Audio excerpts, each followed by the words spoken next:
Tuhan nggak mau kita fokus pada ketidakpastian. Fokus pada kebutuhan orang di sebelah kanan kirimu. Dan Tuhan akan memastikan hidupmu.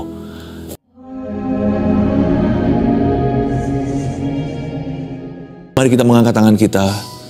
Mari kita berserah kepada Tuhan sebelum kita mendengarkan sabdanya.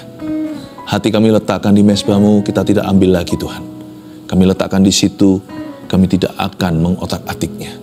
Hingga Engkau beracara dengan setiap kami. Tuhan, aku undang hadirat-Mu dan kuasa firman-Mu. Sembunyikan hamba di balik salib-Mu dalam nama Yesus Kristus Tuhan kita. Haleluya. Amin. Pesan yang saya bawa hari ini sederhana, meneguhkan iman di tengah ketidakpastian. Sebab saya merasa keluarga Saat Teduh Bersama banyak sekali mengalami ketidaktentuan dalam hidupnya. Serba hanging gitu, semuanya sepertinya wait and see. Segala sesuatu tidak pasti. Tapi kabar baik di sini. Tuhan itu pasti. Janjinya teruji. Jangan takut, jangan bimbang, jangan ragu hatimu, jangan goyang. Ketika keadaan kita sepertinya goyah semua, biar gunung, bukit beranjak, kasih setia Tuhan tidak akan beranjak dari kita. Asal kita mau percaya, kita akan melihat kemuliaannya. Mari kita buka sama-sama di kitab Yudas sebelum kitab Wahyu. Kitab Yudas pasal 1, hanya satu pasal saja kitab itu. Ayat 17 sampai 25 saya bacakan. Tetapi kamu saudara-saudaraku yang kekasih, ingatlah akan apa yang dahulu telah dikatakan kepada kamu oleh rasul-rasul Tuhan kita Yesus Kristus. Sebab mereka telah mengatakan kepada kamu, menjelang akhir zaman akan tampil pengecek-pengecek yang akan hidup menuruti hawa nafsu kefasikan mereka. Mereka adalah pemecah belah yang dikuasai hanya oleh keinginan-keinginan dunia ini, dan yang hidup tanpa Roh Kudus. Akan tetapi kamu saudara-saudaraku yang kekasih, bangunlah dirimu sendiri di atas dasar imanmu yang paling suci, dan berdoalah dalam Roh Kudus. Peliharalah dirimu demikian dalam kasih Allah, sambil menantikan rahmat Tuhan kita Yesus Kristus untuk hidup yang kekal. Tunjukkanlah belas kasihan kepada mereka yang ragu-ragu. Selamatkanlah mereka dengan jalan merampas mereka dari api. Tetapi tunjukkanlah belas kasihan yang disertai ketakutan kepada orang-orang lain juga. Dan bencilah pakaian mereka yang dicemarkan oleh keinginan-keinginan dosa. Bagi Dia yang berkuasa menjaga supaya jangan kamu tersandung, dan yang membawa kamu dengan tak bernoda dan penuh kegembiraan di hadapan kemuliaannya, Allah yang Esa, Juru Selamat kita oleh Yesus Kristus Tuhan kita. Bagi Dia adalah kemuliaan, kebesaran, kekuatan, dan kuasa sebelum segala abad dan sekarang, dan sampai selama-lamanya. Amin. Ayat 17, tapi kamu, saudara-saudaraku yang kekasih, ingatlah akan apa yang dahulu telah dikatakan kepada kamu oleh rasul-rasul Tuhan kita, Yesus Kristus. Yudas menasihatkan agar umat Tuhan meneguhkan iman mereka. Di tengah-tengah ketidakpastian dunia, di tengah-tengah semua ketidakpastian yang ada di dalam diri kita, Yudas suruh kita merenungkan firman Allah. Dia berkata, ingatlah akan apa yang dahulu telah dikatakan kepada kamu. Oleh siapa? Oleh rasul-rasul Tuhan kita, Yesus Kristus. Jadi kalau kita mau memiliki iman yang kuat, kita harus sengaja untuk mengingat apa kata Tuhan atas hidup kita. Kita harus punya kebiasaan dan disiplin yang tinggi untuk merenungkan firman Tuhan setiap hari. Kebiasaan-kebiasaan baik seperti mencatat khotbah, pengajaran-pengajaran seperti ini, menotulenkan firman yang kita dengar. Bahkan di telepon kita pun ada notifikasi. Jangan hanya direnungkan, jangan hanya dimengerti, tapi kadang-kadang perlu dinotifikasi. Kita tulis ayat-ayat itu, misalkan sebagai pengingat mungkin di kertas-kertas, mungkin di agenda pribadi kita, mungkin di catatan kita, mungkin bahkan di HP kita ada reminder-reminder ayat. Bukan hanya kita perlu mengingatkan satu sama lainnya akan firman Tuhan, tapi kita juga perlu mengingatkan diri sendiri. Kadang-kadang kita juga punya kebiasaan, sebagian orang ya punya kebiasaan baik, yaitu mengirim ayat-ayat firman. Kita kirim mungkin satu hari satu ayat kepada teman-teman. Nggak apa-apa sih, saya rasa itu bisa jadi berkat. Lain cerita kalau kita kirimin setiap menit ya, jadi mengganggu aktivitas orang lain. Kita boleh saling mengingatkan. Bahkan jangan hanya saling mengingatkan, kalau lagi kumpul gitu tuh jangan menggosip. Kalau kita kumpul sama saudara seiman, mungkin kita bisa bahas. Kemarin Rasul Tuhan kita Yesus Kristus ngajar apa? Kalau zaman dulu Rasul, karena para Rasul Yesus Kristus waktu itu adalah gembala-gembala sidang mereka. Alangkah baiknya jemaat itu kalau lagi berkumpul, baik itu dalam perkumpulan persekutuan secara formal atau pas lagi ketemu tidak sengaja, yang dibicarakan itu bukan kejelekan orang. Bolehlah bicara tentang berita terkini. Tapi berita terkini itu nggak boleh mendominasi seluruh pembicaraan. Pembicaraan kita itu harus diisi dengan banyak firman. Ingat nggak kemarin pastor ngajar apa? Masih ingat nggak kemarin hari Minggu khotbahnya apa? Nggak apa-apa loh itu. Kita biasakan punya dialog-dialog seperti itu. Itu yang disebut ingatlah akan apa yang dahulu telah dikatakan kepada kamu oleh rasul-rasul Tuhan kita Yesus Kristus. Yesus masih mengajar hingga hari ini, tapi lewat para rasul. Di zaman modern ini, Yesus masih mengajar kita melalui gembala-gembala kita. Kalau gembala kita mengajarkan firman Tuhan kepada kita, itu dari Tuhan, karena sumbernya adalah Tuhan Yesus. Lain cerita kalau yang mereka beritakan itu salah, kalau yang diberitakan oleh gembala kita, oleh pengkhotbah-pengkhotbah itu sesuatu yang bukan firman, kita harus menguji segala perkara. Tapi kalau yang mereka beritakan itu adalah firman Tuhan, meskipun dalam khotbah juga diberikan tafsiran-tafsirannya, ilustrasinya, tapi coba bisa pilah-pilah, ambil apa yang berguna untuk hidupmu sebagai rema-rema dari Roh Kudus. Bicarakan itu satu dengan yang lainnya, sehingga pembicaraan kita diperkaya dan didekorasi dengan perkara-perkara yang berguna, berdampak kekal pula, bukan menggosip ria, apalagi fitnah. Saling mengingatkan. Kita juga perlu mengingatkan diri sendiri.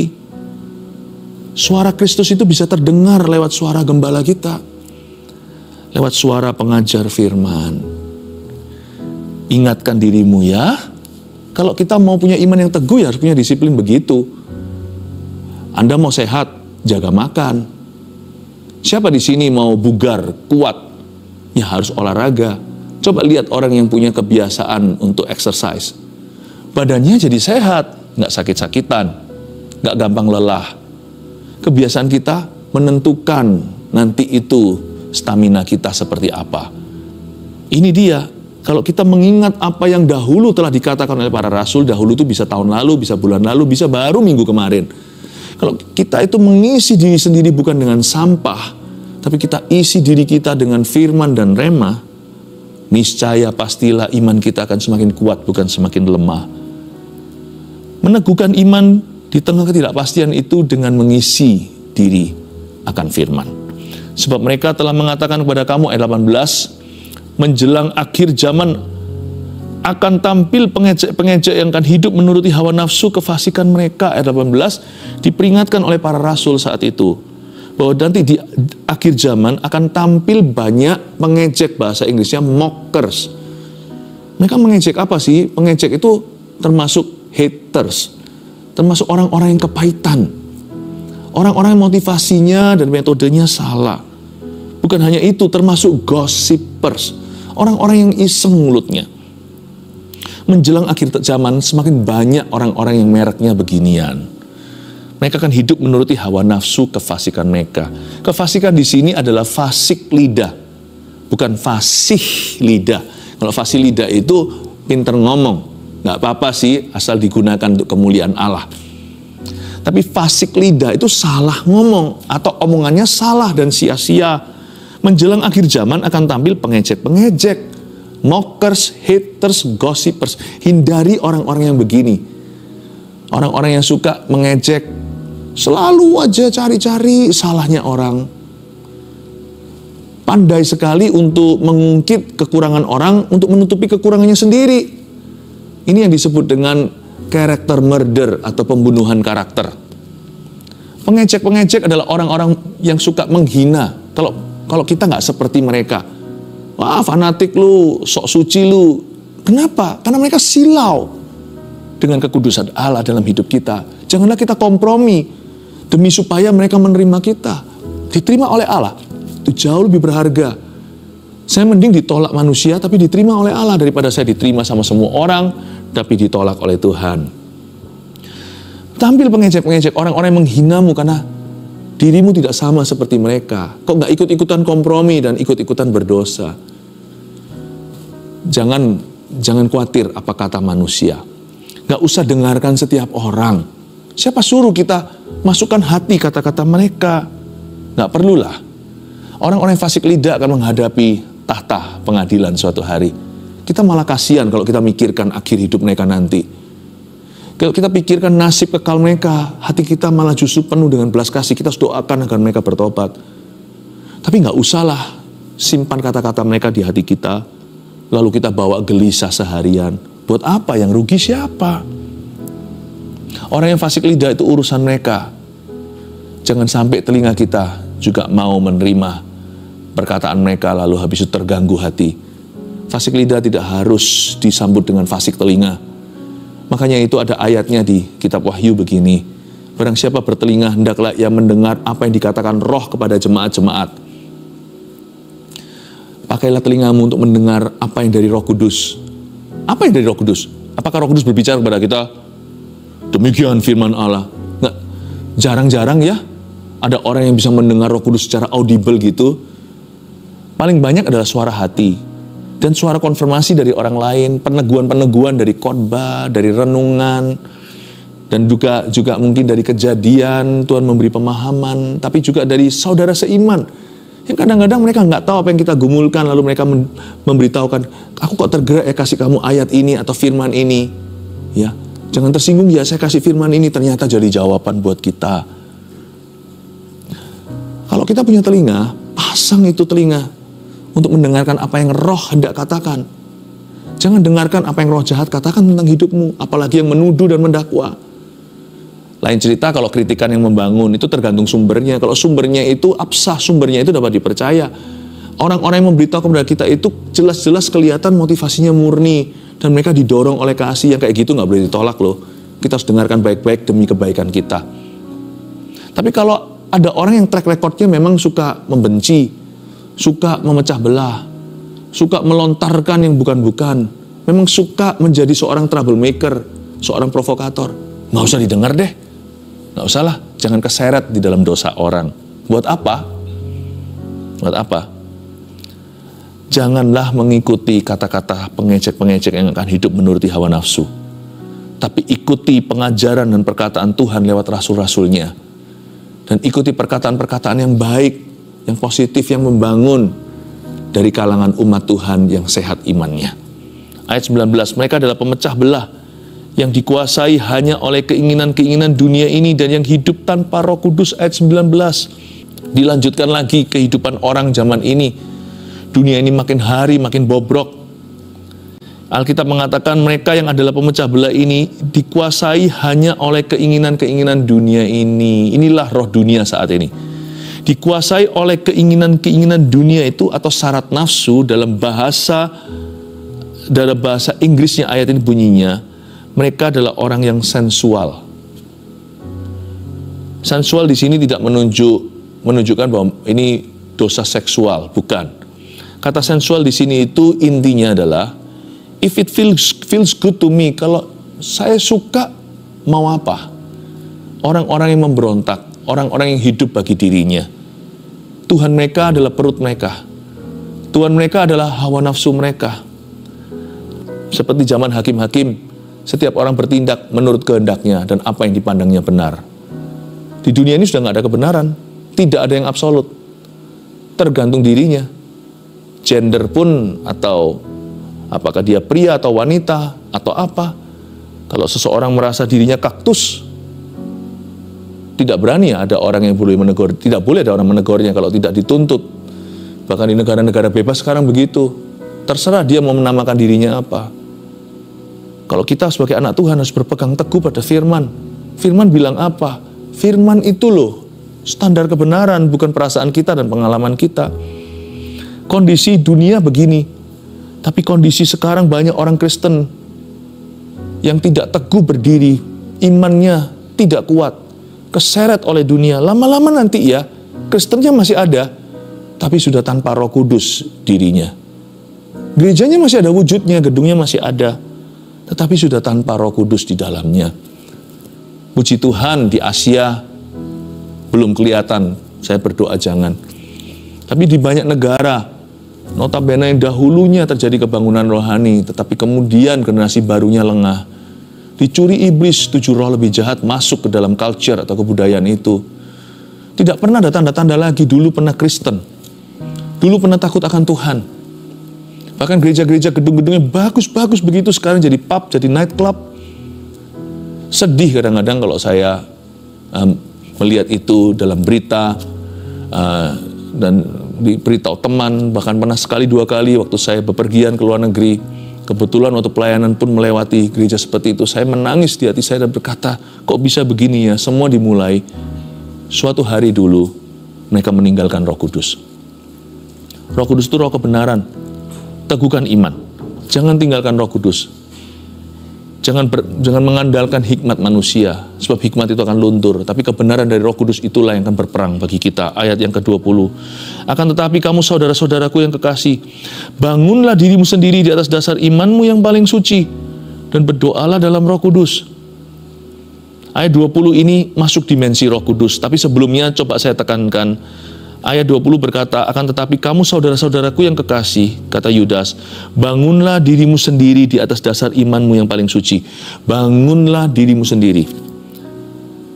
You know, your spiritual growth is ultimately your responsibility, atau pertumbuhan rohanimu pada akhirnya adalah tanggung jawabmu sendiri.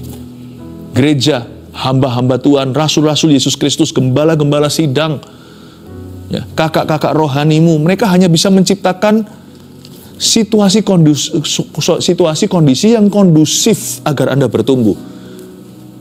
Dan bom atom atau nuclear power, kuasa nuklirnya yang membuat seseorang itu terinspirasi untuk bertumbuh adalah teladan. Makanya itu pemimpin harus memimpin lewat teladan. Teladan itu menginspirasi orang. Tapi sekalipun sudah diteladani pun nggak tentu loh orang itu akan bertumbuh. Coba perhatikan Yudas Iskariot. Kurang teladan apa? Kurang pengajaran apa? 3,5 tahun bersama dengan the best teacher, dengan guru terbesar. Dengan orang yang sempurna.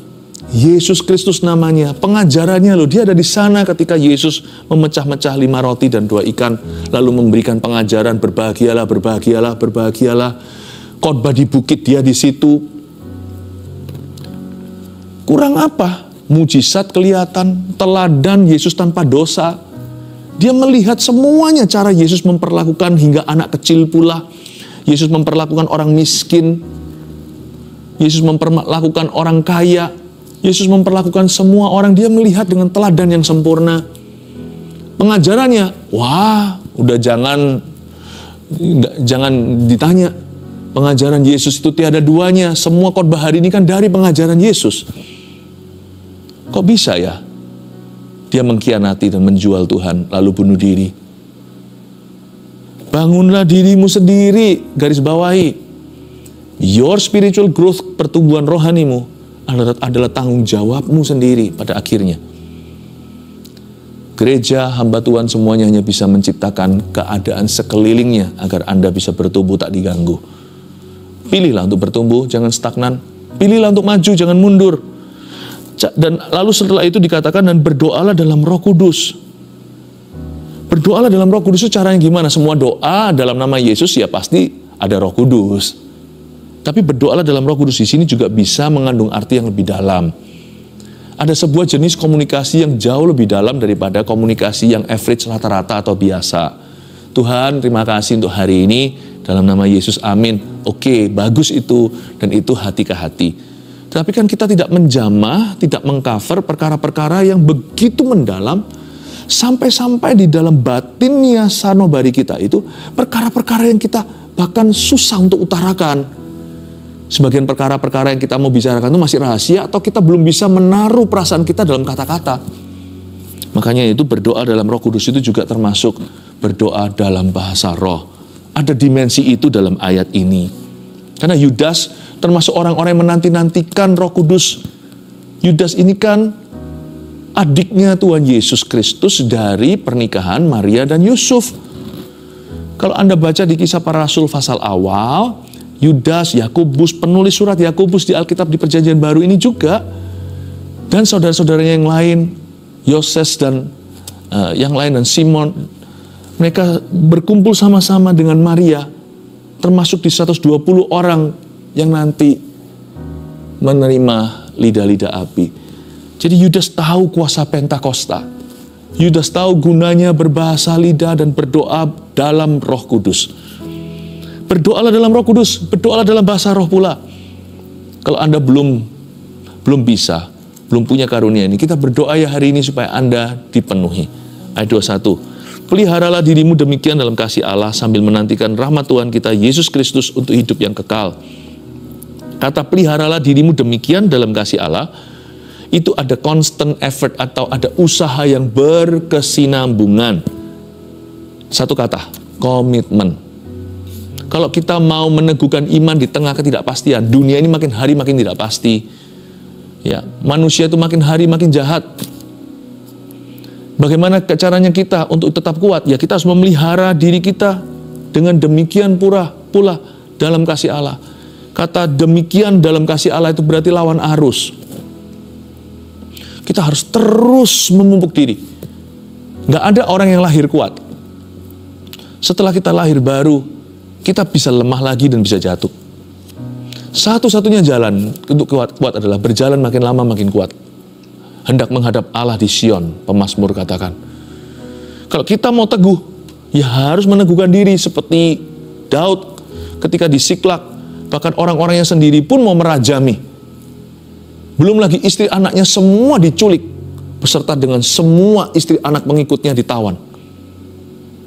Pada saat seperti itu, apa yang Daud lakukan? Dia meneguhkan dirinya sendiri, karena dia sadar bahwa pertumbuhan rohaniku, kerohanianku adalah tanggung jawabku. Dia mengapi-apikan diri meskipun Daud memakai efod.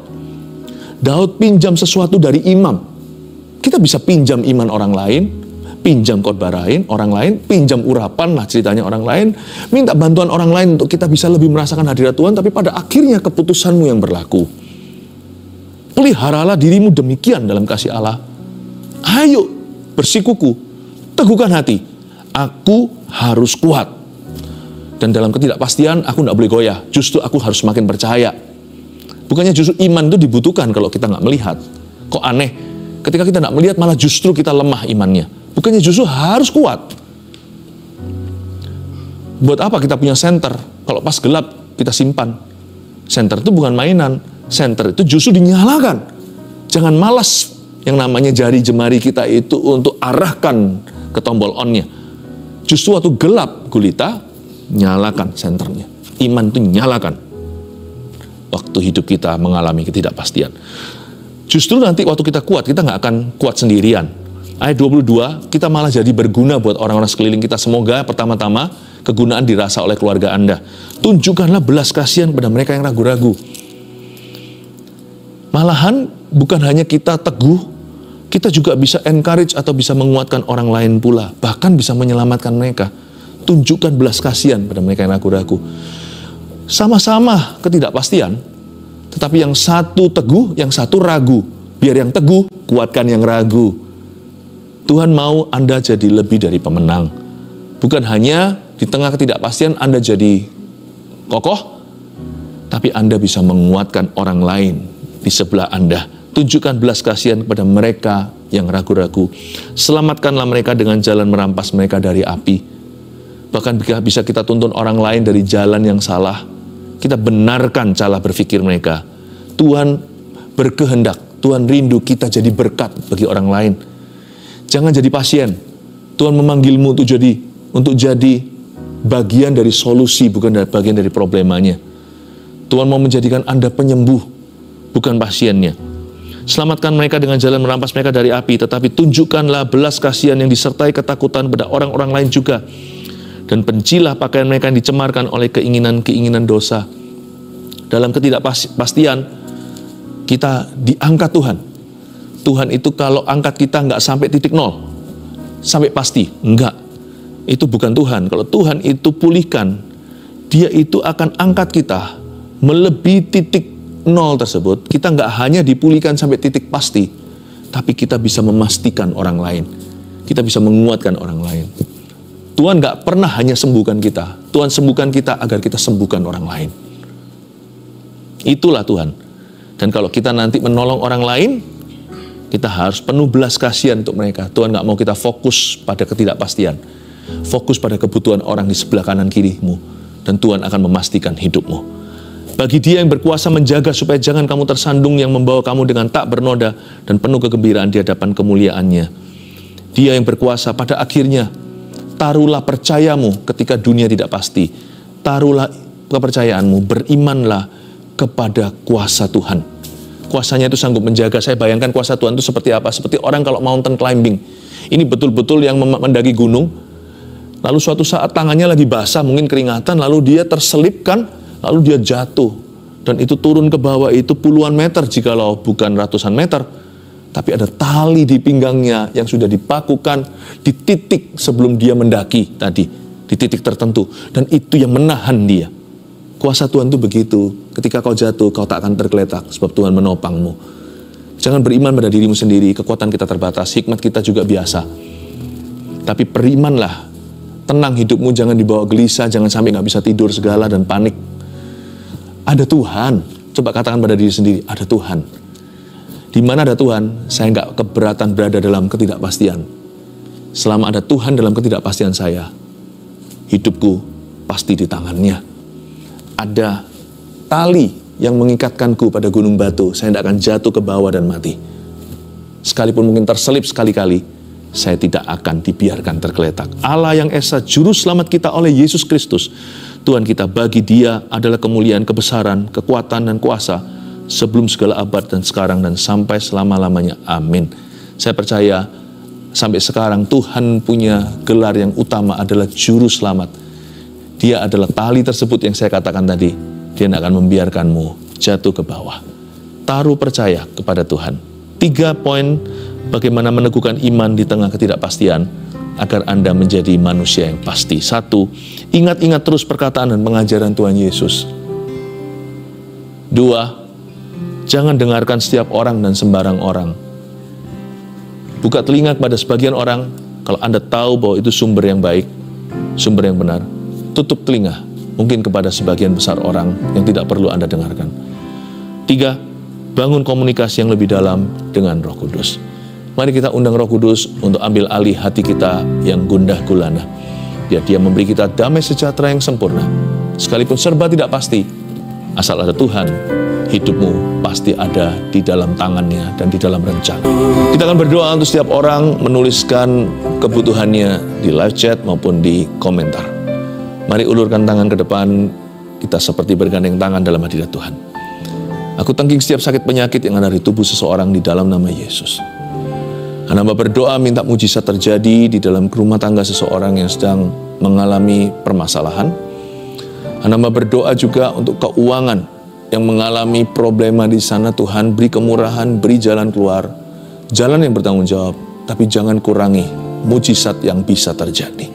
Terima kasih Tuhan, Kau murah hati di dalam nama Yesus. Dan orang-orang yang tidak mengalami problema, masalah serius apa-apa, hamba berdoa malam hari ini, buat iman mereka makin maju. Dan mereka bisa menjadi orang-orang itu yang menuntun orang lain pada kebenaran, menunjukkan belas kasihan, merampas jiwa mereka dari api. Bahkan orang-orang masih di dalam persoalan hidupnya, kalau hari ini mereka beriman pada Tuhan, mereka sudah bisa dipakai oleh Tuhan. Biarkan mereka jadi saksi hidup di mana-mana. Tuhan, pakai keluarga saat teduh bersama. Dalam nama Yesus. Saya mendengarkan simpel saja Roh Kudus memberi satu kalimat. Kanker prostat disembuhkan. Yang satu lagi adalah pembengkakan prostat yang kempis sendiri tidak perlu operasi. Tidak jadi operasi. Kanker prostat disembuhkan. Anda cek lagi.